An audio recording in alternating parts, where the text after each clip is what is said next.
अस्सलामुअलैकुम। आज की इस वीडियो में हम CS610 कंप्यूटर नेटवर्क का जो कोर्स है उसके लेक्चर नंबर 1 से लेके लेक्चर नंबर 6 तक जितने भी कंसेप्ट हैं उनको डिटेल के साथ डिस्कस करेंगे और एग्जांपल के साथ उनको अंडरस्टैंड करने की कोशिश करेंगे।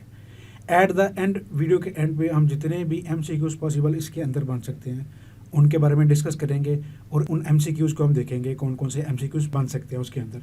फिर एट द एंड वीडियो के हम लॉन्ग क्वेश्चन देखेंगे कौन कौन से लॉन्ग क्वेश्चन इसके अंदर से बन सकते हैं और उनकी हम प्रैक्टिस करेंगे। इन सारी चीज़ों को डिटेल के साथ आज की इस वीडियो के अंदर हम सीखेंगे। चलिए ये स्टार्ट करते हैं। सबसे पहले ये हैंडआउट्स हैं कंप्यूटर नेटवर्क कोर्स के। सबसे पहली चीज़ यहाँ पे जो बताई गई है वो नेटवर्क। नेटवर्क क्या होता है? बहुत ही सिंपल चीज़ में अगर मैं आपको बताऊँ, जब एक से ज़्यादा कंप्यूटर किसी डिवाइस के थ्रू एक दूसरे के साथ कनेक्ट हो जाते हैं तो वो एक कंप्यूटर नेटवर्क बन जाता है। फॉर एग्जांपल, आपके यूनिवर्सिटी की एक कंप्यूटर लैब बनी हुई है, किसी बैंक में जाएँ कंप्यूटर एक दूसरे के साथ कनेक्ट होते हैं, नेटवर्क बना हुआ है। ठीक है, किसी हॉस्पिटल में जाते हैं, कंप्यूटरों का नेटवर्क आपने देखा होगा। बैंक में जाएँ, स्कूल में जाएँ, कॉलेज में जाएँ, किसी ऑर्गेनाइजेशन में जाएँ, कंप्यूटरों का एक नेटवर्क बना होता है। एक से ज़्यादा कंप्यूटर जब आपस में कनेक्ट हो जाते हैं, जब मैंने यहाँ पे एक बात की डिवाइस की। डिवाइस क्या होती है? दरमियान में एक स्विच डिवाइस होती है जिसके साथ सारे कंप्यूटर कनेक्ट होते हैं। तो इस तरह से कंप्यूटर नेटवर्क बन जाता है। ठीक है, यहाँ से कोई एग्जांपल मैं आपको बता देता हूँ। ये देखें, ये एक लैन है, ये आपने देखा है एक। ठीक है, आपस में एक दूसरे के साथ कंप्यूटर कनेक्ट हैं। ठीक है, इसी तरह से ये वैन आ जाता है। वैन क्या होता है? यहाँ पे हम जब इंटरनेट की बात करेंगे तो इंटरनेट में क्या होता है कि एक से ज़्यादा कंप्यूटर नेटवर्क जो होते हैं ना, आपस में जब कनेक्ट हो जाते हैं, एक दूसरे के साथ कैसे कनेक्ट होते हैं? वो इंटरनेट के थ्रू होते हैं। इंटरनेट बन जाता है। इंटरनेट की एग्जांपल क्या हुई definition? Network of networks means आपके यूनिवर्सिटी का एक नेटवर्क है, बैंक का नेटवर्क है। ठीक है, पूरी दुनिया के अंदर पता नहीं कितने ज़्यादा नेटवर्क्स हैं, हर ऑर्गेनाइजेशन का नेटवर्क है। तो सारे एक दूसरे के साथ कैसे कनेक्ट हैं वो नेटवर्क्स? इंटरनेट के थ्रू। ठीक है, इंटरनेट क्या हुआ? नेटवर्क ऑफ नेटवर्क्स, जिसके अंदर बहुत ज़्यादा नेटवर्क है जो आपस में एक दूसरे के साथ कनेक्ट है। तो इस तरह जब एक बड़ा नेटवर्क बन जाता है, पूरी दुनिया के नेटवर्क आपस में एक दूसरे के साथ कनेक्ट हो जाते हैं इंटरनेट के थ्रू, तो उसको हम कहते हैं वैन, वाइड एरिया नेटवर्क। तो सिंपल, जब ऑर्गेनाइजेशन के अंदर एक बिल्डिंग के अंदर जो नेटवर्क होता है उसको हम लोकल एरिया नेटवर्क कहते हैं। जी, ये चीज़ अब आपकी क्लियर। अब नेक्स्ट जाते हैं हम क्लासीफाई ऑफ नेटवर्क्स। ठीक है, नेटवर्क की क्लासिफिकेशन किस तरह से कर सकते हैं? नेटवर्क को हम कैसे बता सकते हैं किस तरह के नेटवर्क हो सकते हैं? बेसिकली 4 टाइप्स होती हैं उसकी। या तो हम उसको क्लासीफाई कर सकते हैं, आइडेंटिफाई कर सकते हैं साइज़ के हिसाब से। ठीक है, दूसरी चीज़ क्या है? कनेक्टिविटी के हिसाब से उसको आइडेंटिफाई कर सकते हैं। तीसरी मीडियम के हिसाब से, या चौथी है मोबिलिटी के हिसाब से हम इनको आइडेंटिफाई कर सकते हैं, पहचान सकते हैं कि ये नेटवर्क कौन सा नेटवर्क है। ठीक है, अब साइज़ के हिसाब से क्या हुआ? मैंने आगे भी आपको बताया लैन और वैन। लैन क्या होता है? छोटी बिल्डिंग के अंदर, किसी बिल्डिंग के अंदर जो नेटवर्क होता है, किसी एक ऑर्गेनाइजेशन का, किसी यूनिवर्सिटी का, स्कूल का, वो एक लोकल एरिया नेटवर्क होता है। वाइड एरिया नेटवर्क क्या होता है कि जब पूरी दुनिया के नेटवर्क सिटीज़ के, कंट्रीज़ के आपस में कनेक्ट हो जाते हैं तो एक वाइड एरिया नेटवर्क बन जाता है। ठीक, यहाँ पे उसकी डेफिनेशन भी आप देख लें। स्मॉलर एरिया लाइक अ रूम, फ्लोर और बिल्डिंग। वाइड एरिया नेटवर्क में क्या होता है? ऑक्यूपाई क्या करता है? Larger area like cities, countries. Internet is a wide area network. ठीक है, ऊपर भी हमने देखा है कि वाइड एरिया नेटवर्क की एग्जांपल में इंटरनेट आता है, क्योंकि सारे नेटवर्क को बना के वो नेटवर्क बना होता है। ठीक, ये साइज़ के हिसाब से हो गए, क्लासिफिकेशन होगी। ठीक है, उसके बाद यहाँ पे बताया गया कि लैन और वैन are compared by the speed, transmission, bandwidth.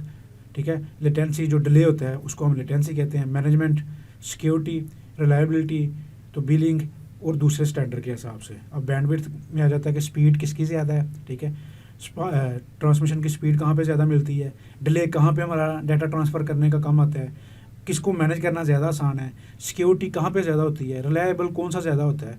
ठीक है, किसकी बिलिंग या वो पेमेंट करनी होती है, कौन सा हमें ज़्यादा बिल पे करना पड़ता है, ये सारी चीज़ें उसके अंदर आ जाती हैं, कंपेयर किया जाता है उसके अंदर।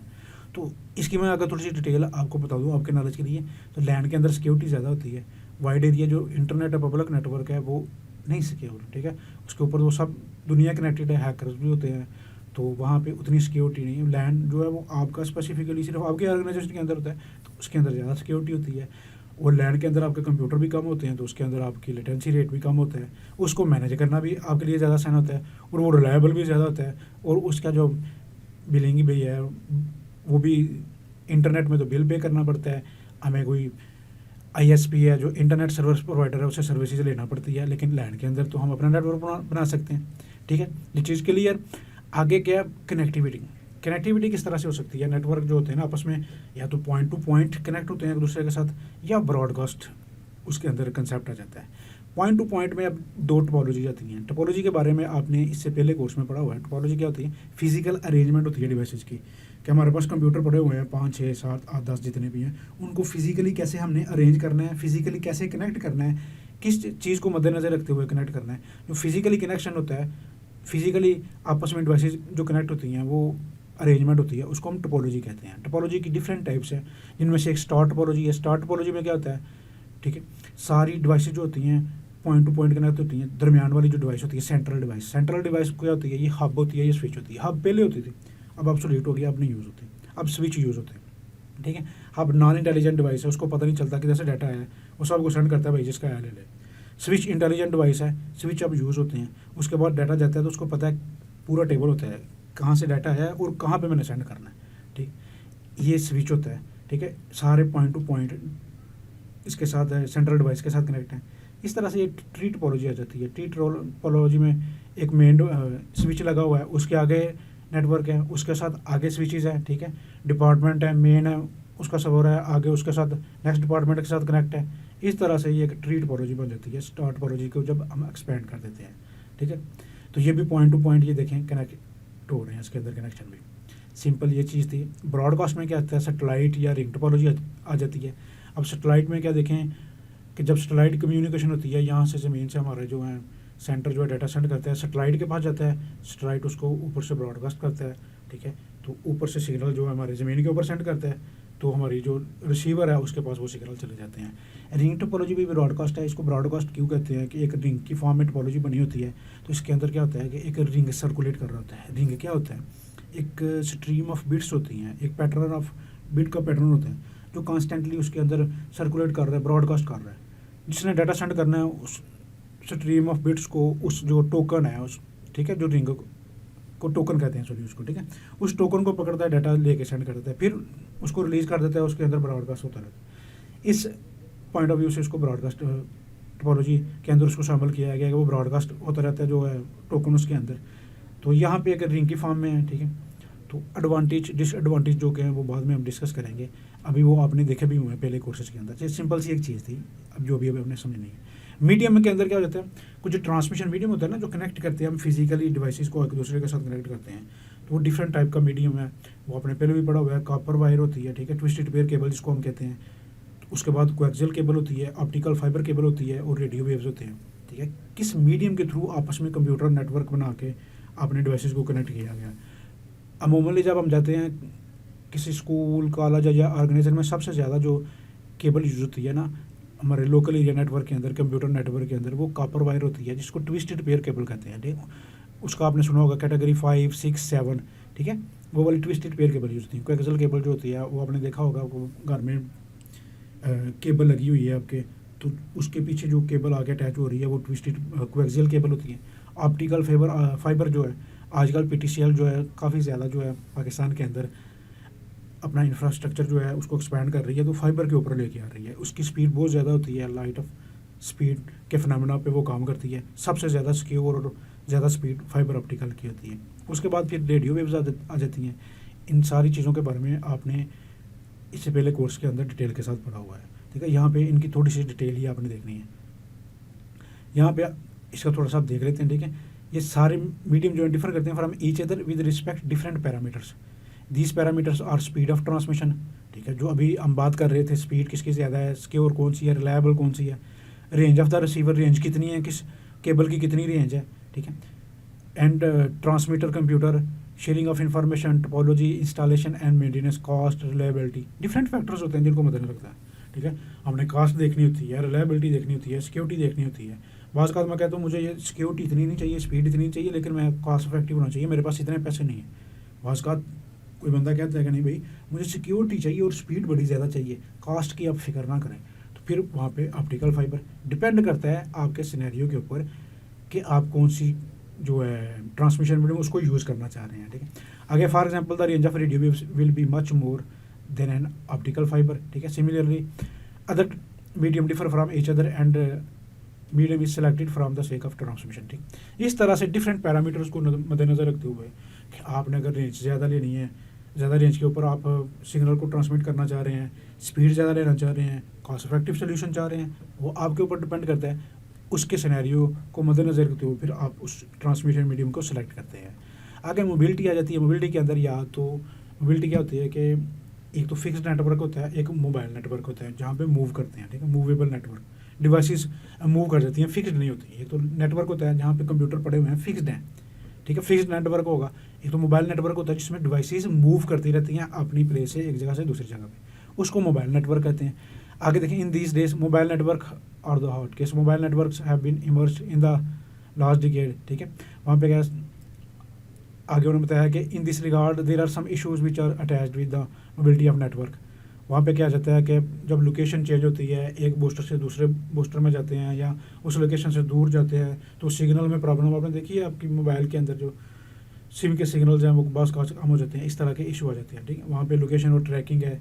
ठीक, सेमी परसिस्टेंट कनेक्शन है। इसका मतलब है कि परसिस्टेंट कनेक्शन बास का तो नहीं होता, वो उसके साथ कर रहे हैं कि मूव करते हैं किसी अपनी लोकेशन से किसी दूसरी बूस्टर के अंदर, तो वो आपके सिग्नल का इशू आ जाता है। ठीक है, उसको एडमिनिस्ट्रेशन करना, उसको मैनेज करना कम्प्लेक्स होता है। ठीक है, तो बिलिंग के अंदर क्या जाता है, तो जब हम नेट यूज़ करते हैं मोबाइल नेटवर्क का, कोई पैकेज यूज़ करते हैं, तो बिलिंग उसकी पे करना पड़ती है। ये थोड़े से उसके फैक्टर थे जो उसके अंदर डिस्कस किए गए हैं। ठीक है, ये था मोबिलिटी के हिसाब से। आगे जो उसका नेटवर्क इन डेली लाइफ में आप कौन सी ऐसी जगह है जहाँ पे आप नेटवर्क नहीं, बैंक में चले जाएं कंप्यूटर नेटवर्क, हॉस्पिटल में चले जाएं, किसी ऑर्गेनाइजेशन में चले जाएं, किसी स्कूल में जाएं, कॉलेज में जाएं, हर जगह आपको कंप्यूटर नेटवर्क बना हुआ नज़र आएगा।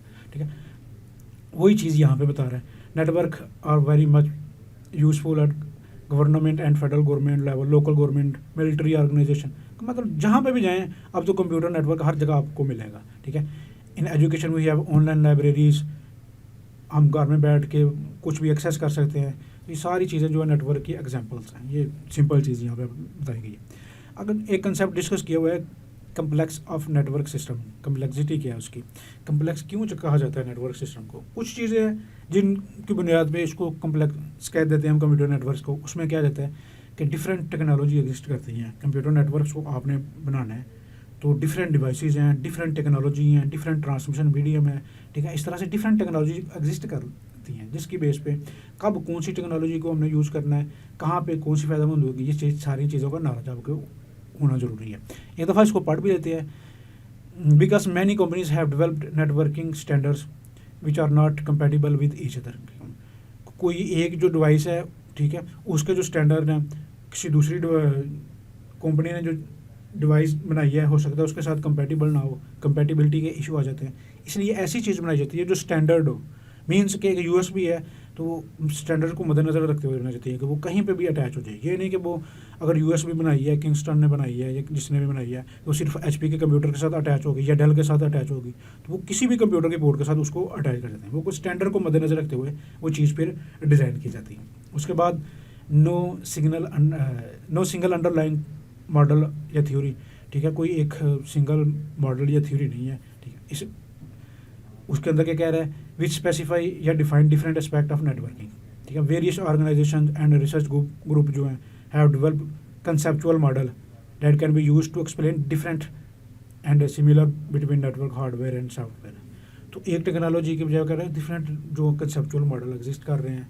ठीक है, जिसकी बुनियाद पे डिफरेंट ऑर्गेनाइजेशन है, जो रिसर्च ग्रुप हैं वो डिफरेंट कंसेप्चुअल मॉडल लेके आ गए, तो उसकी वजह से भी इसको कम्प्लेक्स कहते हैं कि भाई कब कौन सा मॉडल है उसको अंडरस्टैंड करना है, उनको अटैच करना है, ये सारी चीज़ें उसके अंदर आ जाती हैं। आगे उसने कहा मॉडल या तो बहुत ही सिंपल हैं या बहुत ही कम्प्लेक्स हैं। कुछ मॉडल ऐसे हैं जो उसको अंडरस्टैंड करना बहुत ईजी है, बड़ी डिटेल के साथ डिस्कस किया गया है, और कुछ मॉडल हैं जो वो कम्प्लेक्स हैं।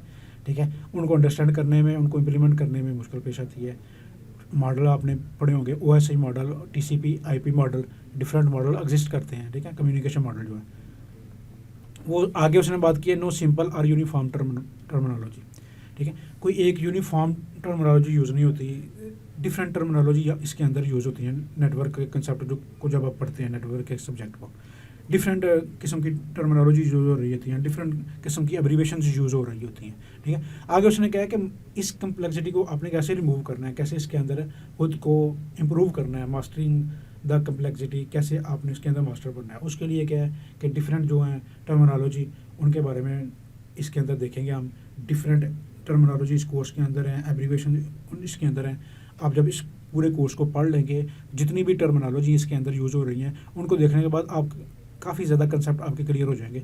फिर खुद ही आपको पता चलता जाएगा भाई कब कौन सी टर्मिनोलॉजी को यूज़ करना है, ठीक। थोड़ा सा इसके अंदर देख लें instead how specific protocol handle congestion, ठीक है। We should concentrate what congestion is and why it must be handled. Congestion का यहाँ पे एक चीज़ आ जाए, कंजेशन होता है रश। जब डाटा सेंड हो रहा होता है, दरमियान में कितना रश है, कितना ज़्यादा कंजेशन है, ज़्यादा रश हो जाएगा, ज़्यादा कंजेशन हो जाएगी, तो उसको कैसे हैंडल करना है, ये चीज़ यहाँ पे डिस्कस की गई। कंजेशन का ये कंसेप्ट होता है, ठीक है। आगे वही चीज़ है, लर्न करना है इन टर्मिनोलॉजी को, ठीक है। Networking terminology with new concept, so it is much helpful to learn and overcome the complexity of network. जब आप आगे बढ़ते जाएंगे, टर्मिनोलॉजी को सीखते जाएंगे, यही कंसेप्ट है इसके अंदर। जैसे जैसे आप इसके अंदर इम्प्रूव करते जाएंगे, इसके अंदर आप मज़ीद इन डेप्थ में जाते जाएंगे, ये सारे कंसेप्ट आपको क्लियर होते जाएंगे। ये सिंपल एक पहला लेक्चर था। इस पहले लेक्चर के अंदर हम जल्दी से कुछ चीज़ें जो MCQ और सब्जेक्टिव के पर्सपेक्टिव से देख लेते हैं। आपसे पूछा जा सकता है नेटवर्क क्या होता है, इसकी डेफिनेशन। एक से ज़्यादा कंप्यूटर जब कनेक्ट होते हैं, इंटरनेट नेटवर्क ऑफ नेटवर्क्स होता है, ठीक है। तो क्लासीफाई करना है नेटवर्क को, क्लासिफिकेशन के लिए किस तरह से क्लासीफाई कर सकते हैं। मेन 4 चीज़ें होती हैं क्लासीफाई करने की, साइज़, कनेक्टिविटी, मीडियम, मोबिलिटी, ठीक है। तो अगर पूछा जाए बाय साइज़ जब क्लासीफाई करते हैं तो किस तरह से कर सकते हैं, लैंड या वैन के थ्रू। कनेक्टिविटी हो तो कैसे कर सकते हैं हमने, पॉइंट टू पॉइंट या ब्रॉडकास्ट। मीडियम के थ्रू तीनों ट्विस्टेड पेयर केबल है, कोएक्सियल केबल है, फाइबर केबल है या रेडियो वेव्स है। मोबिलिटी के साथ फिक्स्ड होती है या मोबाइल नेटवर्क होता है। ये मेन कंसेप्ट है इसके अंदर जो डिस्कस किए गए हैं, ठीक है। अब पूछा जाता है स्टार टोपोलॉजी कहाँ पे आती है, पॉइंट टू पॉइंट है, ब्रॉडकास्ट है। ट्री टोपोलॉजी कौन सी है, पॉइंट टू पॉइंट है, ब्रॉडकास्ट है, ठीक। ब्रॉडकास्ट में कौन सी टोपोलॉजी आती है, रिंग, सैटेलाइट, किस के अंदर आते हैं, किस क्लासिफिकेशन के अंदर हैं, ठीक है। इधर से भी पढ़ना है आपने और उधर से पढ़ना। ब्रॉडकास्ट के अंदर कौन सी आती हैं, सैटेलाइट और रिंग, ये भी पूछा जा सकता है। रिंग के अंदर कौन सी टोपोलॉजी आती है, किस क्लासिफिकेशन के अंदर, ब्रॉडकास्ट के अंदर, ठीक है। सीधे तरीके से भी आपने पढ़ना है और उल्ट तरीके से भी, दोनों तरह से कंसेप्ट आपसे पूछा जा सकता है, ठीक हो गया। ये वाली चीज़ें आगे मूव करते हैं। सेकंड चैप्टर के अंदर मोटिवेशंस एंड टूल्स हैं। इसके अंदर टूल्स डिस्कस किए गए हैं नेटवर्क को प्रोव करने के लिए, ठीक है, कनेक्टिविटी चेक करने के लिए, या उनके अंदर जो इशू है उसको आइडेंटिफाई करने के लिए। उन टूल्स को पिंग और ट्रेस रूट कहते हैं। सबसे पहले ये देख लेते हैं रिसोर्स शेयरिंग। नेटवर्क का मकसद क्या होता है, कि जो चीज़ मोटिवेट करती है हम कंप्यूटर नेटवर्किंग क्यों करें, क्यों कंप्यूटर नेटवर्क बनाएं, रिसोर्स शेयरिंग उसके अंदर आ जाता है, ठीक है। इसकी एग्जांपल है कि अगर आप ऑफिस में हैं, ठीक है, ये as it is very expensive to give a separate printer. आपका ऑफिस है, उसके अंदर बहुत ज़्यादा एम्प्लॉयज़ बैठे हुए हैं, तो ये बहुत एक्सपेंसिव है कि हर बंदे का अलग प्रिंटर ला के हम रख दें। तो इसका फिर सोल्यूशन क्या है कि प्रिंटर जो है उसको हम सब के साथ शेयर कर दें। तो शेयर कैसे करेंगे, नेटवर्किंग के थ्रू। एक प्रिंटर ला के रख देंगे, सारे कंप्यूटर के साथ उसको कॉन्फ़िगर करके कनेक्ट कर देंगे, कनेक्टिविटी हो जाएगी, रिसोर्स शेयरिंग हो जाएंगे। एक ही प्रिंटर है, सारे उसको यूज़ कर रहे हैं, एक ही प्रिंटर के साथ हमारा काम चल रहा है, कॉस्ट इफेक्टिव सोल्यूशन है, ठीक है। आगे गोल ऑफ रिसोर्स शेयरिंग के अंदर क्या है, कि sharing of printer among the worker. जब हम शेयर करेंगे उसके अंदर वर्कर्स जो एम्प्लॉइज़ हैं ऑफिस के अंदर, ठीक है, तो इस तरह से क्या होगा, also the share of information is a goal of resource sharing.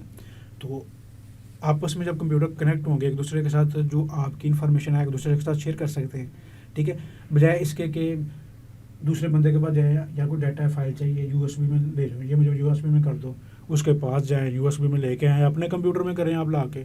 जब आपके साथ कनेक्टिविटी हो जाएगी, नेटवर्क बन जाएगा, वहाँ पे वो फोल्डर आपको शेयर कर देगा, वहाँ बैठे अपने ही कंप्यूटर पे उस फोल्डर को आप एक्सेस करके वो डाटा देख सकते हैं। ये रिसोर्स शेयरिंग की थोड़ी सी एग्जांपल थी। ARPANET क्या है, ARPANEट की मैं थोड़ी सी यहाँ पे आपको डेफिनेशन यहाँ पे बताता हूँ आपको, ठीक है, ताकि आपके लिए अंडरस्टैंड करना ज़्यादा ईजी हो, ठीक है। फर्स्ट नेटवर्क था ऑपरेशनल नेटवर्क था, ठीक है, क्या कहते हैं, एडवांस रिसर्च प्रोजेक्ट एजेंसी, जो कि अमेरिका का नेटवर्क बनाया था, ठीक है। डिपार्टमेंट ऑफ डिफेंस जो था अमेरिका का, उसने ये एक एक्सपेरिमेंट किया था सबसे पहले, एडवांस रिसर्च प्रोजेक्ट एजेंसी। इसके अंडर एक नेटवर्क डेवलप किया था सबसे पहले। उसके अंदर उसने क्या किया था कि मल्टीपल कंप्यूटर्स को ना डिसेंट्रलाइज्ड नेटवर्क के अंदर रहते हुए मल्टीपल कंप्यूटर्स को कनेक्ट करके कम्युनिकेशन करवाई थी। सबसे पहले एक्सपेरिमेंट किया था, जिसने फिर बाद में जो इंटरनेट है उसकी बुनियाद रखी थी। ठीक है, वहाँ से फिर फाउंडेशन मिली थी, वहाँ से फिर सारे जो कंसेप्ट मिले थे, और आज जो है, ठीक है, इंटरकनेक्टेड ग्लोबल नेटवर्क इंफ्रास्ट्रक्चर जो है, पूरा नेटवर्क इंटरनेट बना हुआ है, वो उसकी बेस पे बना हुआ है। उन्होंने एक्सपेरिमेंट किया था थोड़े से कंप्यूटर के ऊपर, ठीक है, डिफरेंट पर्पज़ के लिए, वो रिसोर्स शेयरिंग के लिए, कॉस्ट इफेक्टिव सोल्यूशन के लिए, उसकी बेस पे फिर आगे ये काम चल पड़ा। और आज जो आप इंटरनेट देख रहे हैं, उसी की फाउंडेशन को मद्देनज़र रखते हुए उसी चीज़ को लेके आगे फिर वो बढ़े थे।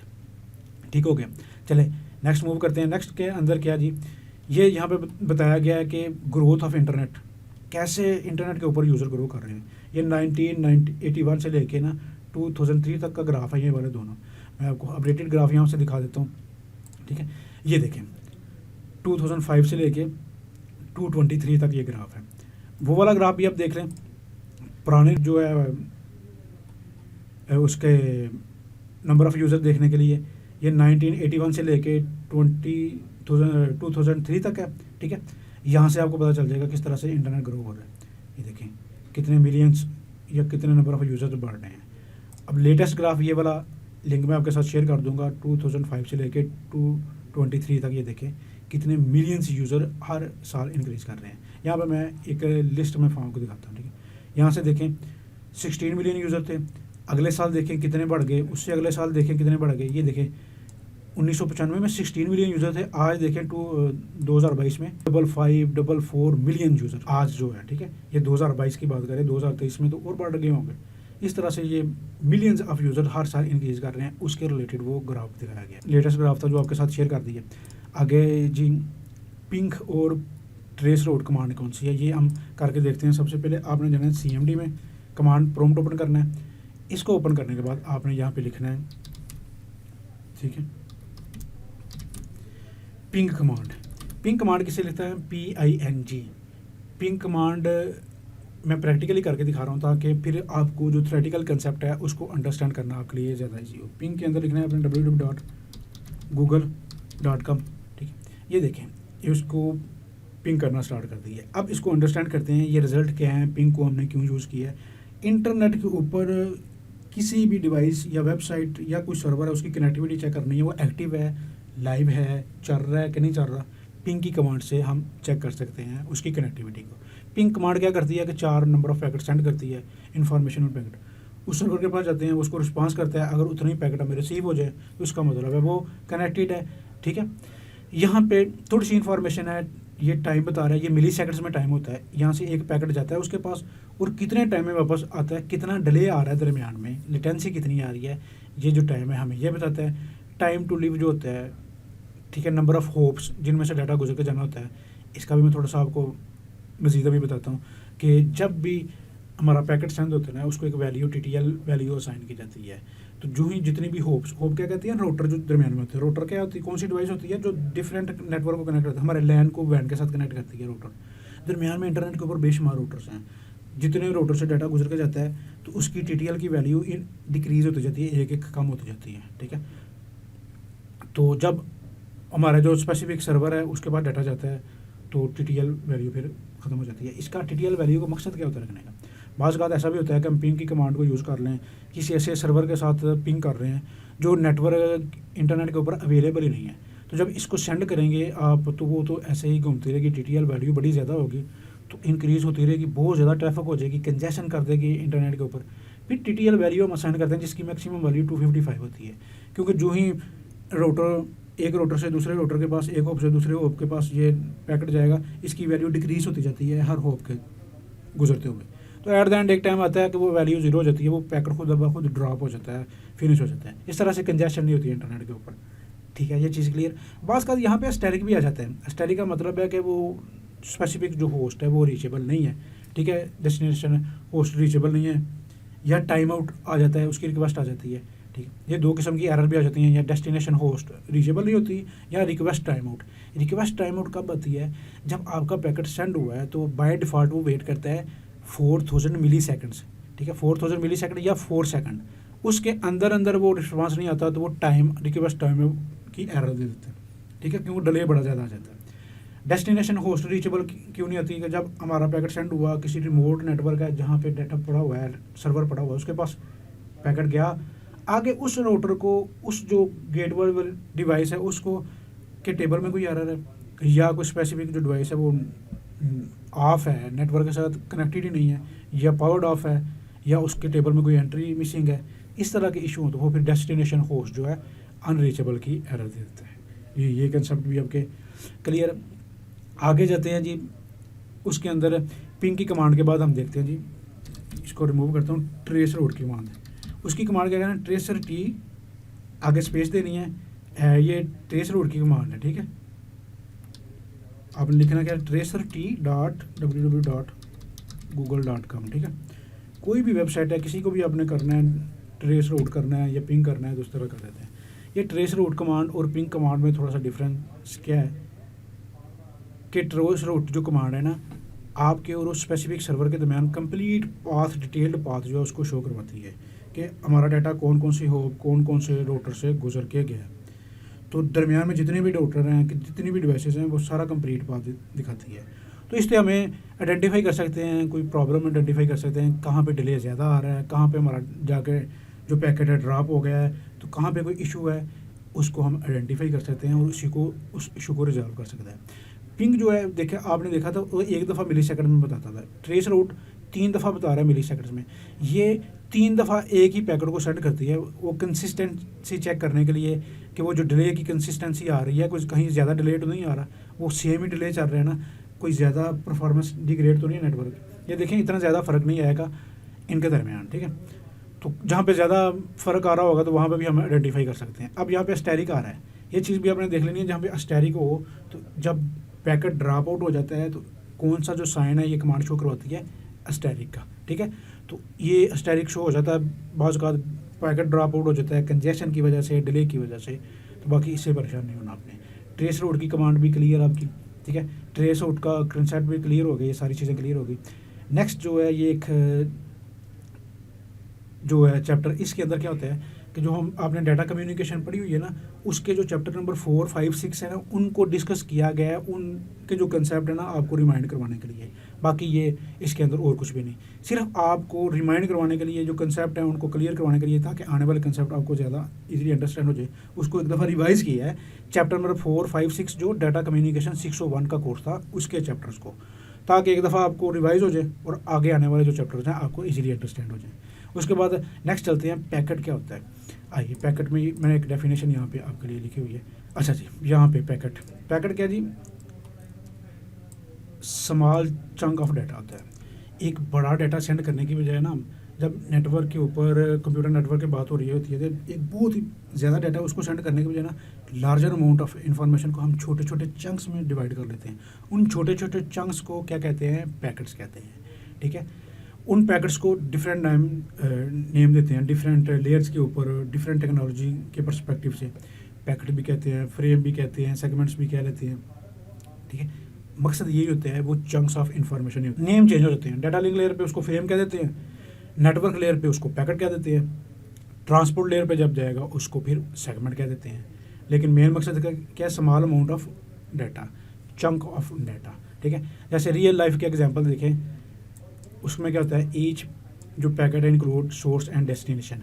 हमारा जो पैकेट सेंड करना है आपने, फॉर एग्जांपल यहाँ से कोई पार्सल डिलीवर करना है किसी दोस्त को, वो एक पैकेज है या एक पैकेट है, तो उसका सोर्स और डेस्टिनेशन एड्रेस होता है ना, कहाँ से डाटा जा रहा है, ठीक है। कहीं पे भी आप जाएँ TCS के दफ्तर में, पहले तो आप लिखते हैं टू फ्रॉम, कौन सेंड कर रहा है और किसके पास जा रहा है। सेम इसी तरह से नेटवर्क के ऊपर भी सोर्स और डेस्टिनेशन एड्रेस यूज़ होते हैं, ठीक हो गया।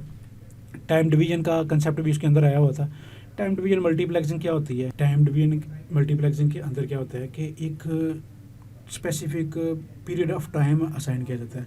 8-10 डिवाइसेस हैं, एक ही मीडियम को शेयर कर रही हैं, डाटा सेंड करना है, तो सबको एक मिली सेकेंड्स अमाउंट ऑफ टाइम जो होती है ना, बारी बारी असाइन किया जाता है। वो अपने टाइम अमाउंट मेरा तो डाटा सेंड करती है, फिर वो स्विच कर जाती है दूसरी डिवाइस के ऊपर, तीसरी डिवाइस के ऊपर।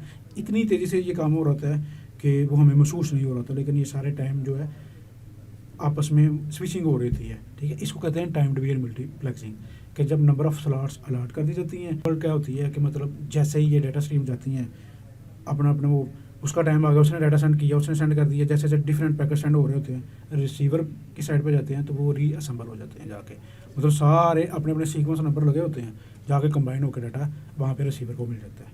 ठीक है, मल्टीप्लेक्सिंग का ये मतलब होता है कि ट्रांसमिशन वीडियो की एफिशिएंसी तरीके से उसको यूज़ करना। आगे चले जी, इसके आगे क्या है, ठीक है। अब सोल्यूशन ऑफ फेयरनेस क्या है कि वहाँ पे क्या है कि फेयरनेस के लिए डिवाइड किया जाता है डाटा को स्मॉल ब्लॉक के अंदर।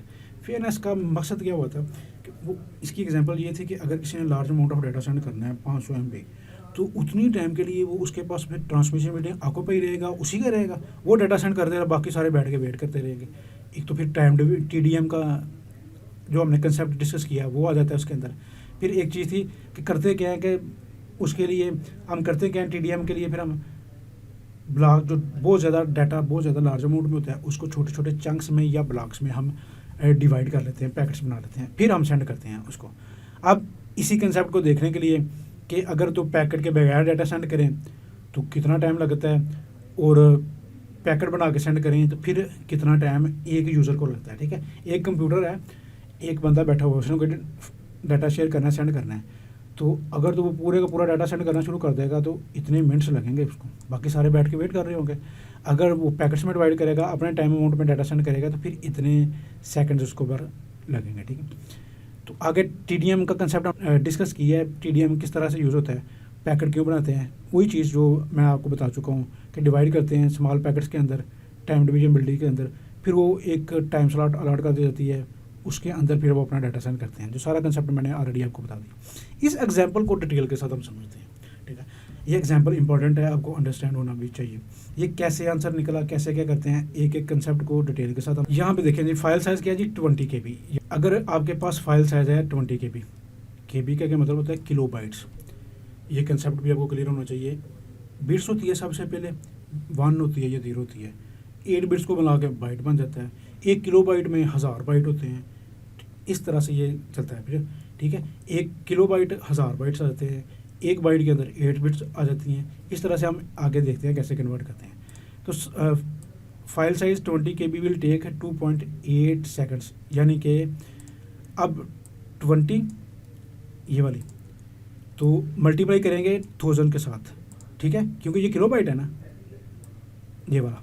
ठीक है, 20 मल्टीप्लाई 1000 किलो बाइट मल्टीप्लाई करेंगे 8 के साथ।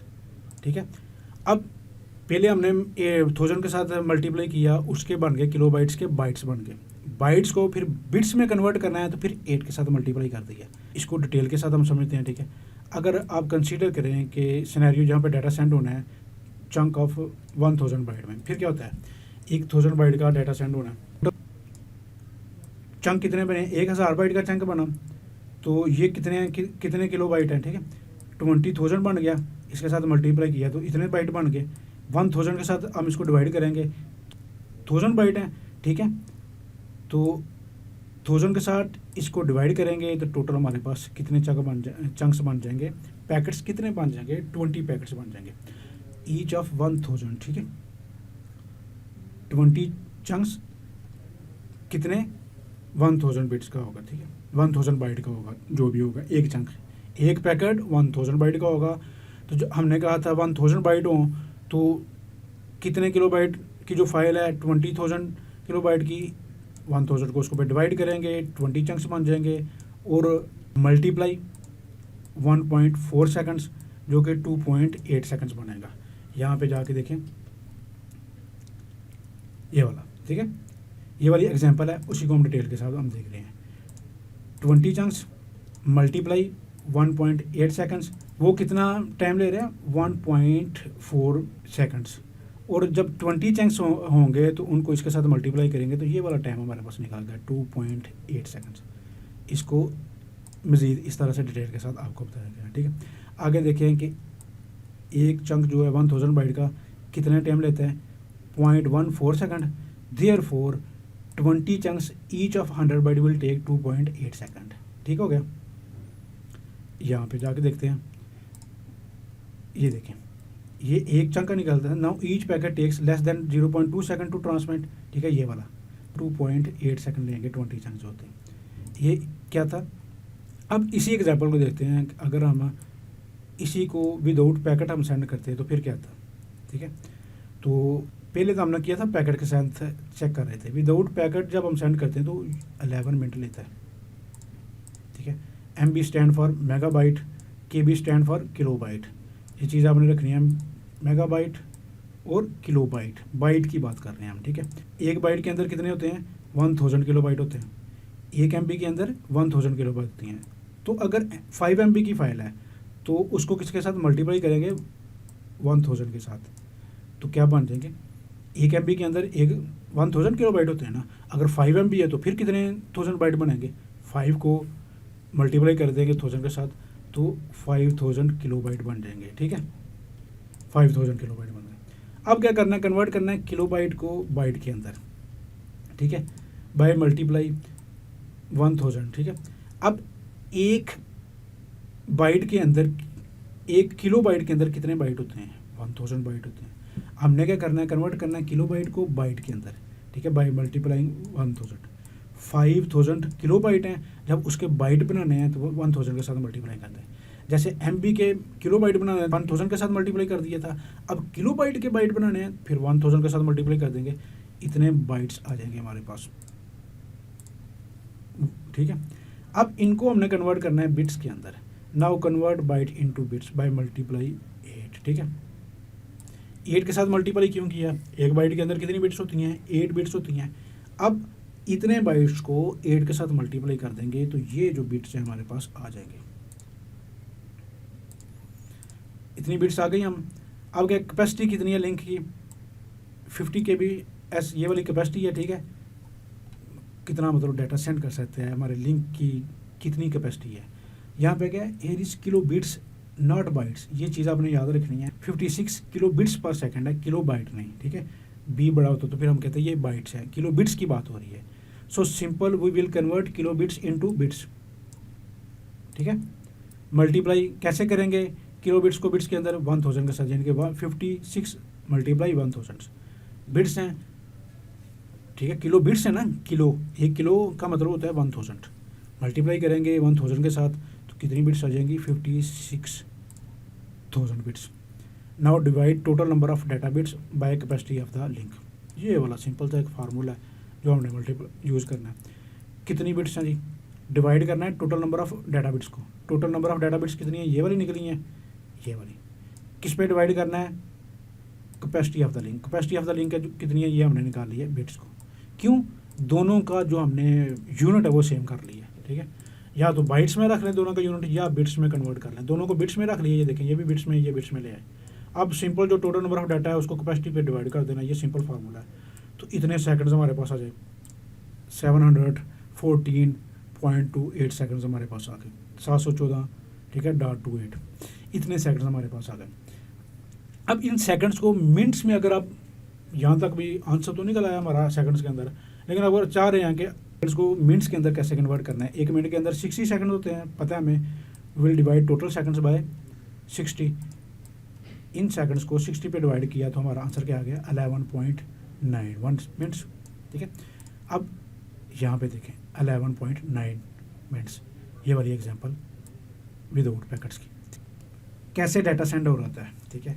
जब भी डाटा सेंड हो रहा है, फ्रेम बनता है तो उसके स्टार्ट और एंड पे भी एक बिट बताती है कि कहाँ पे, जब डाटा डिवाइड कर देंगे चंक्स में, फ्रेम्स में, तो अगले को कैसे पता चलेगा कौन सा पैकेट कहाँ से स्टार्ट हो रहा है और कहाँ पे एंड हो रहा है। उसके लिए फिर हम 2 डेलीमीटर यूज़ करते हैं, EOT end of transmission, SOH start of header, ये स्टार्ट में ऐड कर देते हैं start of header, EOT and पे हेडर कर देते हैं। रिसीवर के पास जाएगा, वो देख लेगा सबसे पहले, मिल गया ये वाला, ठीक है, डेलीमीटर्स, ये वाली बिट्स उसको मिल गई, उसको पता चल जाएगा यहाँ से स्टार्ट हो रहा है। EOT आएगी तो उसको पता चल गया यहाँ से एंड हो रहा है। लेकिन एक चीज़ यहाँ से हो सकती है कि हो सकता है EOT इस तरह का लफ्ज़ हमारे डाटा के अंदर ही कहाँ पे आ जाए। तो अगर डाटा के अंदर इस तरह का लफ्ज़ आ गया तो रिसीवर ने समझ जाना यहाँ पे ये डाटा एंड हो रहा है, तो वहाँ पे डाटा उसको एंड समझ लेगा, लेकिन वहाँ पे एंड तो हुआ नहीं होगा, वो तो हमारे डाटा की बिट्स होंगी EOT। या हो सकता है SOH दरमियान में कहीं आ जाए, इस तरह की प्रॉब्लम्स या इशू आ रहे होते हैं। तो उनको रिजॉल्व करने के लिए फिर बाइट स्टफिंग यूज़ होती है। बाइट स्टफिंग किस तरह से, हम बिट स्टफिंग होती है या बाइट स्टफिंग होती है, एक्स्ट्रा बिट्स ऐड की जाती हैं, ठीक है। यहाँ पे देखें स्पेशल करैक्टर, जो चीज़ मैंने अभी आपको बताई है, SOH EOT डाटा के अंदर अपीयर हो सकते हैं, मिस इंटरप्रेट हो सकते हैं, तो उनका सोल्यूशन क्या फिर क्या है, बाइट स्टफिंग। ठीक है, इस तरह का जब इशू आ जाए तो उनको किस तरह से रिजॉल्व किया जाता है, बाइट स्टफिंग और बिट स्टफिंग के थ्रू। बाइट के अंदर एक बाइट ऐड कर देते हैं, बिट के अंदर बिट ऐड की जाती है। अभी सिंपल इसको समझते हैं कि ये वाला डाटा है हमारा, फॉर एग्जांपल डाटा के अंदर आ गया है, ठीक है, ईओटी और एसओएच। अब 3 किस्म के करैक्टर्स हैं। जब भी हमारे डाटा के अंदर एसओएच या ईओटी आ गया, अब ये डिपेंड करता है हार्डवेयर टेक्नोलॉजी के ऊपर। हो सकता है कोई डिफरेंट हार्डवेयर हो, वो एसओएच और ईओटी के बजाय कोई और वर्ड या और इसके डेलीमीटर यूज़ कर रहा हो। ये टेक्नोलॉजी या हार्डवेयर स्पेसिफिक होता है, डिपेंड करता होता है, डिफरेंट यूज़ कर रहे होते हैं। मेन मकसद ये होता है कि ये यूज़ के होते हैं, ये कंसेप्ट आपको क्लियर होना चाहिए। ईओटी आ गया, जब भी दरम्यान में ईओटी आएगा उसको एस्केप वाई के साथ रिप्लेस कर देंगे, एसओएच आएगा तो उसको एस्केप एक्स के साथ रिप्लेस कर देंगे। जब रिसीवर को पता चल जाएगा, पास डाटा जाएगा, तो वो उसको समझ जाएगा, अच्छा जी ईओटी एस्केप वाई आया, इसका मतलब है यहाँ पे ईओटी लिखा हुआ है। एस्केप एक्स आया, इसका मतलब है यहाँ पे एसओएच लिखा हुआ है। ठीक है, जब भी कम्युनिकेशन होती है ना दोनों के दरमियान, तो सेम प्रोटोकॉल्स यूज़ होते हैं, वो दोनों किसी एक स्पेसिफिक रूल्स के ऊपर एग्रीमेंट होता है, दोनों सेम रूल्स को यूज़ करके फॉलो करके फिर कम्युनिकेशन स्टार्ट करते हैं। इस तरह से ये सारी चीज़ें वो खुद ऑटोमेटिकली अंडरस्टैंड कर रहे होते हैं। इस तरह से वो इस इशू को रिजॉल्व कर लेंगे। ठीक है, अगर एस्केप वाला लफ्ज़ ही आ गया तो उसको फिर एस्केप जी के साथ वो रिप्लेस कर देंगे। ठीक है, ओके। अब ट्रांसमिशन एरर जो है वो कौन कौन सी हो सकती है? Transmission error single bit error हो सकती है, मल्टीपल बस्ट बिट एरर हो सकती है। एक से ज़्यादा बिट्स जो है वो डैमेज हो जाए तो उसको बस्ट एरर कहते हैं, या सिंगल बिट जो है वो चेंज हो सकती है। इन एरर को रिजॉल्व करने के लिए एरर डिटेक्शन और करेक्शन टेक्निक होती हैं। एरर डिटेक्शन कौन सी होती हैं? जो डिटेक्ट करके बता देती हैं ये एरर है, इसके अंदर डिटेक्ट करती, रिजॉल्व नहीं करती। और फिर कुछ एरर करेक्शन टेक्निक्स होती हैं जो एरर करेक्ट डिटेक्ट भी करती हैं और साथ उसको करेक्ट भी करती हैं। हैमिंग कोड उसके अंदर आ जाता है। एरर डिटेक्शन के अंदर even parity, odd parity, checksum, CRC, different techniques. Even और ऑड पैरिटी के अंदर क्या होता है? इवन पैरिटी के अंदर नंबर ऑफ वंस जो है उनको इवन बनाना होता है। ऑड पैरिटी के अंदर जो नंबर ऑफ वंस हैं उनको जो है वो बना। फॉर एग्जांपल यहाँ पे डाटा है हमारे पास 10110। ठीक है, अब यहाँ पे मैंने एक बिट ऐड करनी है अगर इवन पैरिटी है। ठीक है, तो फिर क्या करेंगे? नंबर अब इवन पैरिटी हो ना, यहाँ पे मैं बताता हूँ। इवन पैरिटी हम यूज़ कर रहे हैं। ठीक है, यहाँ पे ऑड पैरिटी यूज़ कर रहे हैं। सेम डाटा के ऊपर मैं इम्प्लीमेंट करता हूँ। ठीक है, इवन पैरिटी के नंबर ऑफ वंस काउंट करने होते हैं डाटा के अंदर, तो उनको आपने इवन बनाना होता है। यहाँ पे कितने 1 2 3 है ना, उनको इवन बनाना तो ऐड क्या कर देंगे हमने 1 ऐड कर देंगे ताकि इवन बन जाए। ऑड पैरिटी है तो नंबर ऑफ 1 ऑड होने चाहिए। यहाँ पे 1 2 3 है तो उसका मतलब 0 ऐड कर देंगे। ठीक है, अब चेंज करते हैं। अब क्या ऐड करेंगे? ये डाटा फॉर एग्जाम्पल, तो फिर क्या ऐड करेंगे? यहाँ पे इवन है तो 0 कर देंगे। ऑड है तो यहाँ पे क्या कर देंगे 1 2 3 ऑड है तो यहाँ पे हम क्या कर देंगे? ऑड पैरिटी बनानी है ना, नंबर ऑफ 1 ऑड ही रहने देना, तो 0 बना देंगे। यहाँ पे फॉर एग्जांपल 1 है। ठीक है, 1 2 3 4 है। नंबर ऑफ वंस जो हैं वो इवन बन रहे हैं तो उनको ऑड बनाना, तो यहाँ पे 1 ऐड कर देंगे। इस तरह से इवन और ऑड पैरिटी जो है वो वर्किंग करते हैं। ठीक है, अब दोबारा चले नेक्स्ट मूव करते हैं। ये सारी एग्जांपल वही है जो अभी मैंने आपको बता दी, ये देख लीजिएगा बिल्कुल। ठीक है, लिमिटेशन इसकी क्या है कि सिंगल बिट, एक ही बिट एरर जो है उसको डिटेक्ट कर सकती है। एक से ज़्यादा कोई एरर आ जाए तो फिर उसको डिटेक्ट नहीं कर सकती। अल्टरनेट सोल्यूशन उसके क्या हैं? चेकसम है, सीआरसी है। ये चेकसम की एक एग्जांपल है। यहाँ पे एक डाटा है हेलो वर्ल्ड, इसको हमने सेंड करना है। उसका क्या किया हुआ है? हेक्साडेसिमल कोड है उसके अंदर। ठीक है, सारा जो है 8 बिट का जो पैटर्न है उसको यूज़ करते हुए चेकसम की जो एडिशन की हुई है, चेकसम को बड़ी डिटेल के साथ आपने ऑलरेडी पढ़ा भी हुआ है। इस पूरी एग्जांपल को स्टेप बाय स्टेप हम देखते हैं, चलें, ताकि ये एग्जांपल जो है अच्छे तरीके से आपको अंडरस्टैंड है। हेलो वर्ल्ड की एक एग्जांपल है। ठीक है, ठीक है, 8 बिट इंटीजर जो है आज की उसको यूज़ करके सेंड करना है। ठीक है, मीन्स क्या है कि each character is written in place of character including space character. ठीक है, ये वाली चीज़ आपने ध्यान रखनी है। Each character is written in place of the character. ठीक है, यहाँ पे आस्की का जो कोड है ना, एच के बदले वो लिखा गया है। यहाँ पे जाके देखिए आप, आस्की का कोड यहाँ पे लिखा है। एच का आस्की कोड क्या 48, ई का आस्की कोड क्या 65। ठीक है, ये सारे कोड यहाँ पे लिख लिए। ASCII code of space character to be written, for example 8 bit ASCII code of H is 48। ठीक है, हर चीज़ जो भी हम इंग्लिश के वर्ड लिखते हैं इनके बैक एंड पे जब वो कन्वर्ट होता है कंप्यूटर, क्योंकि 10 समझता है, बाइनरी समझता है, तो आस्की कोड यूज़ होते हैं इन हेक्साडेसिमल। यहाँ पे हम हेक्साडेसिमल को यूज़ कर रहे हैं, ये चीज़ आपने नोट करनी है। 8 bit ASCII code of H is 48 in hexadecimal, ठीक है। आगे 8 bit ASCII code for E is 65 in hexadecimal. इस तरह सारा जो है उसको कन्वर्ट किया गया, हेक्साडेसिमल कोड उसको लिख दिए। अब क्या करना है, message will contain 8 bit ASCII code of characters, ठीक है। नाउ द जो रिजल्टेंट वैल्यू है will be sorted in group of 16 bit each. 16 bit के अंदर उसको हम ग्रुप बना लेंगे, ठीक है। 16 बिट के अंदर कितने बाइट आएंगे, 2 बाइट आएंगे। हेक्साडेसिमल के अंदर मैंने एक लैब नंबर 1 है CX610 की, वो देख लें, उसके अंदर आपके बड़े कंसेप्ट क्लियर हो जाएंगे। हेक्साडेसिमल है, बाइनरी है, IP एड्रेस वगैरह है, या पिंग प्रीटेस्ट कमांड है, बड़ी डिटेल के साथ वहाँ पे हमने डिस्कस किया हुआ है।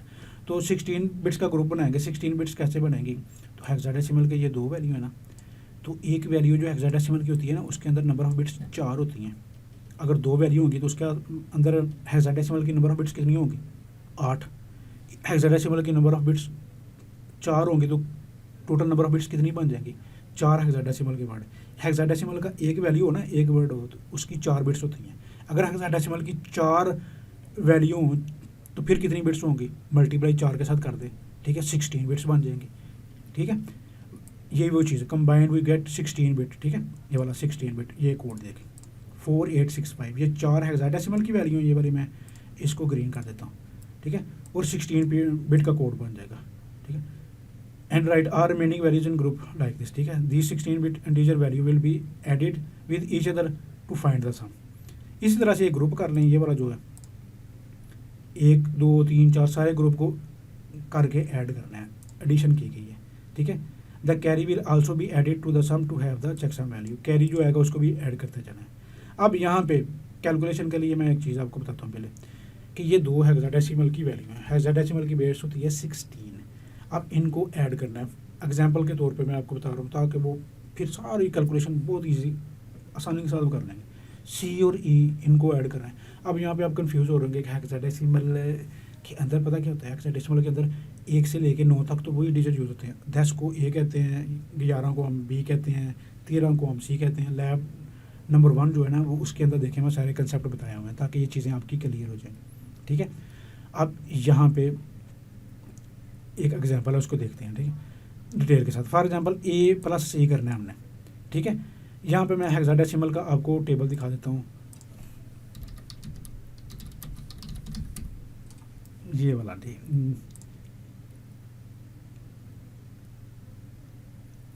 हेक्साडेसिमल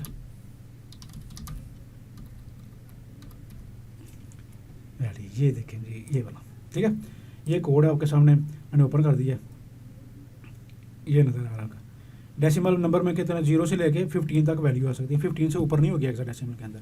ये उनकी बिट्स बनी हुई हैं, 0 1 2 3 4 5 6 9 तक है ना हेक्साडेसिमल, ठीक है। 10 को A कह दिया, फिर B कह दिया, 11 को C कह दिया, 12 को 13 14 15 को F कह दिया।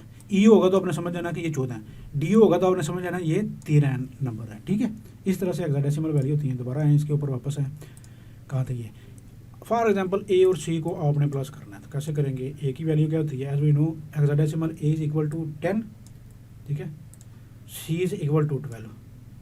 चीज़ क्लियर हो गई ये वाली, दोनों चीज़ें क्लियर।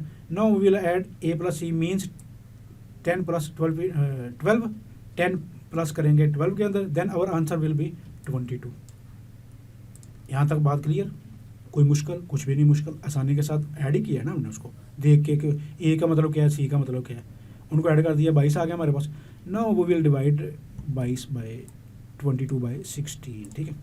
22 को 16 के साथ डिवाइड क्यों करेंगे, क्योंकि जो हेक्साडेसिमल नंबर है उसके अंदर बेस 16 होती है। जो भी एक्स्ट्रा वैल्यू जो है 16 पे डिवाइड करते हैं, जिस तरह हमारा जो नंबर सिस्टम है उसकी बेस 10 है, बाइनरी नंबर सिस्टम है उसकी बेस 2 है, इसलिए इसको 16 पे हम डिवाइड कर रहे हैं। अब क्या होगा, इन दिस केस अवर जो रिमाइंडर है will be 6 and 1 will be carry. ये देखें रिमाइंडर क्या होगा 6 और उसके बाद 1 क्या बचेगा, कैरी। कैसे 16 1 द 16, बाकी क्या बचा 6, ठीक है। इस तरह से रिमाइंडर के 1 क्या बचा, कैरी चला गया। जिस तरह से हम डिवीजन करते हैं वही उसी तरह की सारी डिवीजन कर रहे हैं, उसी तरह से सारा कुछ आ रहा है, ठीक है। अब सोल्यूशन देखते हैं इस एग्जांपल का, हैंडआउट्स की जो एग्जांपल है उसके अंदर ये वैल्यू ना, सबसे पहले ये देखें, ये वाली 4865 प्लस 6C प्लस 6C, ठीक है, 48 प्लस 6C प्लस 6C, इनको जब ऐड करेंगे ना, जो ये वाली वैल्यू आएगी B4D1। क्योंकि जहाँ पे बी क्यों लिखा है, यहाँ पे जहाँ पे आ जाएगा 11 आ जाएगा तो वहाँ पे बी लिख देंगे, जहाँ पे फॉर एग्जाम्पल 12 आ जाएगा तो वहाँ पे हम 12 नहीं लिखेंगे, डी लिखेंगे। ऑनलाइन कैलकुलेटर भी मिल जाते हैं हेक्साडेसिमल एडिशन के, वो भी आप यूज़ करके चेक कर सकते हैं। कंसेप्ट आपका क्लियर होना चाहिए। ऐड किया, ये वाला आंसर आया B4D1। B4D1 को अब क्या करेंगे हम, नेक्स्ट वैल्यू कौन सी है, 6F20, ठीक है। यहाँ पे हम नेक्स्ट वैल्यू जो है 6F+20 के अंदर उसको ऐड कर देंगे, इस वैल्यू को और इस वैल्यू को, इन दो वैल्यू को जो मैंने हाईलाइट किए हैं ऐड करेंगे, तो नेक्स्ट आंसर क्या आएगा, B4, ये इसको ऐड किया, ठीक है, ये वाला आंसर है इसको 1 2 3 F1। We are using 16 bit sum, so last one, ठीक है, will carry and will add with 1, ठीक है। अब इसको जो लास्ट वन है, क्योंकि 16 बिट हमने यूज़ करना है, 16 बिट्स के चंक्स बना रहे हैं, पीछे हमने डिस्कस कर लिया है। अब ये 16 बिट्स के चंक से ज़्यादा वैल्यू हो रही है, इसलिए इसको कैरी कर लेना है। जब आप कैरी करेंगे, इस वन को इस वन के साथ ऐड कर देना है, 1 और 1 2 बन गया, 2 3F2 बन गया, ठीक है, जब इसको कैरी करके लेके जाएंगे उसको। अब नेक्स्ट मूव करें, नेक्स्ट वैल्यू देखिए कौन सी है, 77 6F, ये वाली है, इसके अंदर आपने ऐड कर देना है इसको, ठीक है। ये वाला कैरी है ना, यहाँ पे गया 2 3F2 बन गया, ये वाला क्लियर है। उसको ये जो वैल्यू है उसको अगली वैल्यू पकड़ के साथ कर देना है, ये वैल्यू आ जाएगी। इस वैल्यू को जो यहाँ से अगली वैल्यू है वहाँ से पकड़ के उसके साथ ऐड कर देना है, वैल्यू आती जाएगी, ये वैल्यू आ जाएगी, ठीक है। अब ये देखें यहाँ पे भी क्या है, इंक्रीज हो रहे हैं, ठीक है, 4 बिट से आगे ये वैल्यू जा रही है, इसको फिर यहाँ पे डी के अंदर ऐड कर दिया। डी की वैल्यू देखनी है आपने क्या होती है, ई की वैल्यू क्या देखनी है क्या होती है, इसलिए इसके अंदर जब 1 ऐड किया ना, डी की जगह ये ई बन गया, ठीक है, 0DCE बन गया ये वाला। अब नेक्स्ट वैल्यू के साथ ऐड कर देना है, नेक्स्ट वैल्यू के साथ इसको ऐड करेंगे दोनों के साथ, 71FC आ जाएगा, ये वाली जो वैल्यू 71FC आ गई। क्लियर है, बात डिटेल के साथ अब आपकी क्लियर होगी, इसके अंदर कोई इशू नहीं होगा। अब ये चेकसम किस तरह का, ये बाइनरी नंबर है, इनकी ये एडिशन की गई है। यहाँ पे इसका जो बाइनरी को कन्वर्ट करते हैं ना डेसिमल में, 1 आता है, ये 2 आता है, ये 3 होता है, ये 1 होता है। ये बाइनरी को डेसिमल में किस तरह कन्वर्ट किया गया है, और लैब नंबर 1 में ये भी चीज़ मैंने बड़ी अच्छी तरीके से बताई हुई है। तो यहाँ पे इसको जब डेसिमल में चेकसम वैल्यू निकाली उसकी, सम की, इसकी भी निकाली, ठीक है। तो यहाँ पे उसने कहा कि डाटा सेंड किया मैंने यूज़र ने, यहाँ पे उसको रिसीव हुआ, चेकसम वैल्यू यहाँ पे निकाली 7 आई, यहाँ पे भी निकाली 7 आई, जबकि यहाँ पे सबसे देखें हम 3 वैल्यू 0 हैं, लास्ट बिट 1 है। ये जहाँ पे चेंज हो गया, पहली 2 0 हैं और दूसरी 2 1 बन गई, दरमियान में एक बिट जो है चेंज हो गई, आगे भी बिट पैटर्न चेंज है, डिफरेंट पैटर्न जो है चेंज हो गए, ठीक है। अब ये कह रहा है कि इस तरह का पैटर्न चेंज हो जाए, लेकिन चेकसम वैल्यू तो दोनों साइड पे, सेंटर और रिसीवर पे तो सेम निकल रही है, वो तो समझेगा डाटा सही है। इस तरह के इशू जो चेकसम के अंदर भी आ सकते हैं। और सबसे हैवी जो है, सबसे एफिशिएंट जो है एरर को डिटेक्ट करने की वो टेक्निक है CRC, सेकंड रिटेंडेंसी चेक जो होता है। इसके बारे में क्या होता है, या आपने ऑलरेडी पढ़ी भी हुई है, ठीक है। CRC के अंदर क्या होता है, एक कोफिशिएंट होता है, डिवाइज़र हमें मिलता है, दोनों जो सेंडर और रिसीवर एक डिवाइज़र पे मुतफिक होते हैं, जो हमारा नंबर ऑफ़ बिट्स होती हैं डाटे की, वो डिवाइज़र उसको डिवाइड करता है, डिवाइड करने के बाद जो रिमाइंडर आता है उसको डाटे के साथ अपेंड करके ऐड करके सेंड कर दिया जाता है। उसी डिवाइज़र को यूज़ करते हुए रिसीवर भी उसको डिवाइड करता है। अगर उसके पास जो रिमाइंडर है वो 0 आ जाए तो वो समझता है कि डाटा ठीक है, 0 ना आए तो समझता है भाई डाटा में आ रहा है, मैं दोबारा डाटा सेंड करूँ। CRC मल्टीपल एरर्स को भी डिटेक्ट कर सकता है। ये पूरा कंसेप्ट 601 में आपने पढ़ा होगा डिटेल के साथ। यहाँ पे उसका ना हार्डवेयर कंसेप्ट डिस्कस हो रहा है कि हार्डवेयर कैसे इम्प्लीमेंट होता है उसके। इसके हार्डवेयर के 2 कंपोनेंट हैं, शिफ्ट रजिस्टर और एक्सऑर गेट, ठीक है। शिफ्ट रजिस्टर क्या होता है और एक्सऑर गेट क्या होता है, चले यहाँ से मैं एग्जांपल के साथ आपको बताता हूँ, ठीक है। शिफ्ट रजिस्टर क्या होता है कि एक वैल्यू लेता है सिंपल, उसको सेव करता है और आगे मूव कर देता है। शिफ्ट रजिस्टर क्या करता है, एक वैल्यू लेता है और आगे उसको मूव कर देता है। यहाँ पे बताता हूँ मैं आपको, ये देखें शिफ्ट रजिस्टर क्या है, सॉरी ये वाला, ये शिफ्ट रजिस्टर के अंदर वैल्यू है, कोई भी वैल्यू आएगी वो सिंपल क्या करता है, होल्ड करता है वैल्यू को, और जब उनकी ज़रूरत पड़ती है उनको आगे मूव कर देते हैं। 1 0 1 1 0 है ना, यहाँ पे एक वैल्यू उसके अंदर एंटर करनी है, सारी मूवी जो वैल्यूज़ हैं वो आगे मूव कर जाएंगी। ये 1 वैल्यू बाहर निकल जाएगी, ठीक है, यहाँ पे 0 आ जाएगा, ठीक है। आगे मूव करेंगे ना, ये 0 आगे चला जाएगा, ये 1 भी आगे इसकी जगह आ गया, ये 1 इसकी जगह आ गया, यहाँ पे ये 1 अंदर आ गया, ठीक है, ये देखिए 1 यहाँ पे आ गया, ये सारी बिट्स मूव करके आगे चलेगी। शिफ्ट रजिस्टर वैल्यू को होल्ड करके रखता है। एक्स और गेट क्या करता है, एक्स और गेट का हम देख लेते हैं, ठीक है। इस दो वैल्यू जो होती है ना, इसको अगर तो दोनों वैल्यू सेम है तो उसका रिजल्ट क्या आएगा 0, अगर दोनों वैल्यू डिफरेंट हैं तो फिर उसका रिजल्ट क्या आएगा 1। दोनों वैल्यू सेम है तो 1 है बेशक, तो 0, अगर दोनों वैल्यू 0 है तो आंसर क्या 0, ठीक है। 1 कब आएगा, दोनों वैल्यू जब डिफरेंट है। मॉड्यूलर डिवीजन के लिए ना इसके अंदर CRC के अंदर एक्स और गेट को यूज़ करते हुए एडिशन करते हैं, इस कंसेप्ट को नज़र रखते हुए, ठीक है। क्लियर हो गया। अब चलते हैं थोड़ा सा हार्डवेयर उसका देख लेते हैं कहाँ पे है। ये वाला यहाँ पे क्या होता है, शिफ्ट ऑपरेशन क्या करते हैं कि जो होता है ना CRC 16 बिट CRC को जिक्र किया गया, उसके अंदर एक्स और गेट भी होते हैं और शिफ्ट रजिस्टर भी है। शिफ्ट रजिस्टर वैल्यू को होल्ड करते हैं और उनके अंदर एक्स और गेट लगे हुए हैं। यहाँ पे कोई वैल्यू आएगी, यहाँ पे सारी इनिशियली सारी बिट्स को 0 कर देते हैं, यहाँ से डाटा एंटर होता है, ठीक है।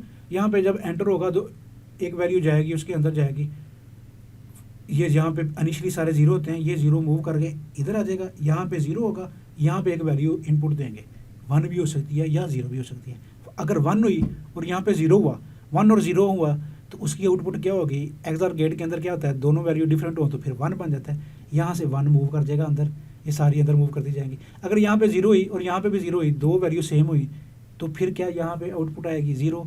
अगर यहाँ पे 1 हुआ, यहाँ पे भी 1 हुआ, दोनों वैल्यू सेम है तो आउटपुट क्या आएगी 0। वही एक्स और गेट जो भी हमने डिस्कस किया है, यहाँ से वैल्यू आगे मूव करती जाएंगे। इस तरह से सारा डाटा जो आगे मूव करता जाएगा और एट द एंड जो है CRC का पूरा जो है रिजल्ट निकल आएगा, ठीक हो गया। टाइप ऑफ एरर देख लेते हैं। वर्टिकल एरर होती हैं या बस्ट एरर होती हैं। वर्टिकल एरर हार्डवेयर फेलियर हो जाता है, फॉर एग्जांपल कोई स्पेसिफिक हार्डवेयर का कोई कंपोनेंट ख़राब हो गया तो स्पेसिफिक एक ही पैटर्न वो आ जाता है, मतलब वो हो सकता है कि पैटर्न के अंदर चौथी बिट्स है वो सब की चेंज हो जा रही है, हर दफ़ा डाटा की चौथी बिट्स या चेंज हो जा रही है। इस तरह से वो हार्डवेयर फेलियर की तरफ वैसे एरर आ सकती है। बस्ट एरर क्या होता है, एक से ज़्यादा बिट्स जब वो चेंज हो जाती है, बड़ी ज़्यादा बिट्स अचानक चेंज होती हैं। ये क्या होती है कि वो उसने एग्जांपल दी है, लाइटनिंग या इलेक्ट्रिकल मोटर जो है नियर बाय आपके चल रही है, उनके शॉक की वजह से इस तरह से अचानक ही कोई लगता है, वो शॉक लगता है तो बहुत ज़्यादा नंबर ऑफ बिट्स जो हैं वो डैमेज हो जाती हैं।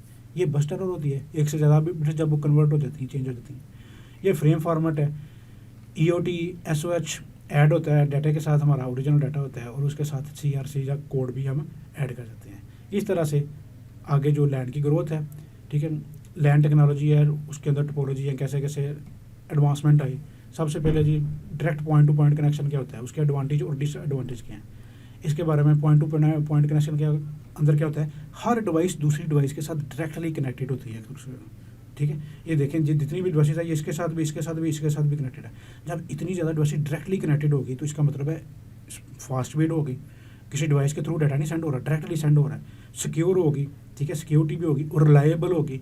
ये सारे इसके एडवांटेज होंगे। डिसएडवांटेज क्या होंगे, जब डिवाइसेज बढ़ेंगे नंबर ऑफ लिंक्स बहुत ज़्यादा बढ़ जाएंगे, मैनेज करना बहुत मुश्किल हो जाएगा। ये सारी चीज़ें इसके अंदर आ जाती हैं, वही चीज़ें सारी इसके अंदर हैं। और इसका एडवांटेज यहाँ पे देख लेते हैं, ये चीज़ आपकी क्लियर है, ठीक है। यहाँ पे सिंपल वर्ड में लिखे ना, each connection has can use it on sending of and checking data, ठीक है। ये भी है कि अपना अपना अलग कनेक्शन होता है, डायरेक्टली कनेक्शन होता है, हर कनेक्शन जो है अपना अपना सेंडिंग और चेकिंग डाटा है उसका फॉर्मेट चूज़ कर सकते हैं, ठीक है। Can pick different way to format data and detect error, अपना अपना जो है फॉर्मेट जो है उसको यूज़ कर सकते हैं। Easier to make sure each connection stay secure private, वही चीज़ जो मैंने बताई है, सिक्योरिटी है, प्राइवेसी है। लेकिन ये भी इसके अंदर क्या है कि नंबर ऑफ़ लिंक्स बहुत ज़्यादा बन जाते हैं। आप देखें ना, अगर n कंप्यूटर कनेक्शन है, n का मतलब है कोई भी नंबर ऑफ कंप्यूटर हो सकते हैं, 5, 10, 15, 20। अब इनको कनेक्ट करना है तो ये फार्मूला होता है n² - n divided by 2। Point to point के अंदर कितने नंबर ऑफ कनेक्शन हैं उनका फार्मूला क्या होता है, n² - n डिवाइडेड बाई 2। इतने ज़्यादा कनेक्शन जो है उनके अंदर हमें ऐड करना पड़ेंगे, ठीक है। n-1 है, इतने ज़्यादा नंबर ऑफ लिंक्स ऐड करना पड़ते हैं, ठीक है। ये सारे इसके डिसएडवांटेज थे। नेक्स्ट हम जो है उससे अगले जो लेक्चर हैं उनको डिस्कस करेंगे। अब यहाँ से नीचे से ऊपर जाते हैं, ठीक है। आपसे पूछा जा सकता है फार्मूला बताएं, नंबर ऑफ़ कनेक्शन कितने हैं पॉइंट टू पॉइंट में ऐड करने का, उसका फार्मूला क्या है, नंबर ऑफ़ लिंक्स को ऐड करने का क्या फार्मूला है। फॉर एग्जांपल 20 कंप्यूटर हैं, number of point to point network के अंदर नंबर ऑफ़ कनेक्शन फिर कितने ऐड होंगे, आपको फार्मूला याद होना चाहिए। फिर ऐड करने का फार्मूला भी, नंबर ऑफ़ लिंक्स को ऐड करने का ऐड होना चाहिए। मैंने बताया ना, उल्ट भी और सीधी दोनों तरह से आपको वो कंसेप्ट क्लियर होना चाहिए। फ्रेम के लास्ट और एंड में डेलीमीटर कौन से यूज़ होते हैं, उनके क्या नेम है, ठीक है। एरर की टाइप्स कौन सी हो सकती हैं, कौन कौन से उनके नेम हैं, ठीक है। हार्डवेयर कंपोनेंट सीआरसी के कौन से होते हैं, उनके नेम क्या हैं, ठीक है। एक्सऑर गेट किस तरह से काम करता है, इसका कंसेप्ट क्या है। एरर डिटेक्शन की टेक्निक्स कौन सी हैं, उनके नेम कौन कौन से हैं। जो सिंगल बिट ही एरर चेक कर सकती है वो कौन सी टेक्निक है। पैरिटी बिट के जो हैं डिसएडवांटेज क्या हैं, एक ही बिट एरर करती है, ठीक है। चेकसम जो होती है हेक्साडेसिमल सम के ऊपर जो काम करती है वो कौन सी टेक्निक होती है एरर डिटेक्शन की, ये वाली सारे कंटेंट। ट्रांसमिशन एरर्स क्या होती हैं, ठीक है। बाइट स्टफिंग क्या होती है, क्यों यूज़ करते हैं, ठीक है। बाइट स्टफिंग में बाइट, बिट स्टफिंग में बिट हम यूज़ करते हैं, ठीक है। एस्केप कैरेक्टर्स कब यूज़ करते हैं, क्या मकसद है फ्रेमिंग के अंदर। फ्रेम और पैकेट क्या होते हैं, पैकेट जो होते हैं डाटा लिंक लेयर पे, फ्रेम जो होते हैं दोनों होते वही हैं, चंक्स ऑफ डाटा ही होते हैं, लेकिन लेयर्स के ऊपर जाके इनका नेम चेंज हो जाता है। टीडीएम में क्या होता है, ठीक है। एफिशिएंट तकनीक कौन सी है, विद पैकेट है विदाउट पैकेट है, ये दोनों फार्मूले आपको क्लियर होना चाहिए। कोई भी डिफरेंट वैल्यू से आप करके देखें, ये सारे कंसेप्ट आपको क्लियर होना चाहिए। बड़ी डिटेल के साथ मैंने चीज़ें आपको बता दी गई हैं, ठीक है। इस तरह से ये ऑलरेडी हम डिस्कस कर चुके हैं, इसके अंदर जितने भी कंसेप्ट हैं, इस तरह से ये सारी चीज़ें आपको क्लियर होना चाहिए। उम्मीद है ये सारे कंसेप्ट क्लियर होंगे। अगर कोई चीज़ में नहीं समझ आई तो फिर भी आप डिस्कस कर सकते हैं। अगली क्लास के अंदर हम इससे अगले लेक्चर जो है इंशाल्लाह वो उनको क्लियर करेंगे।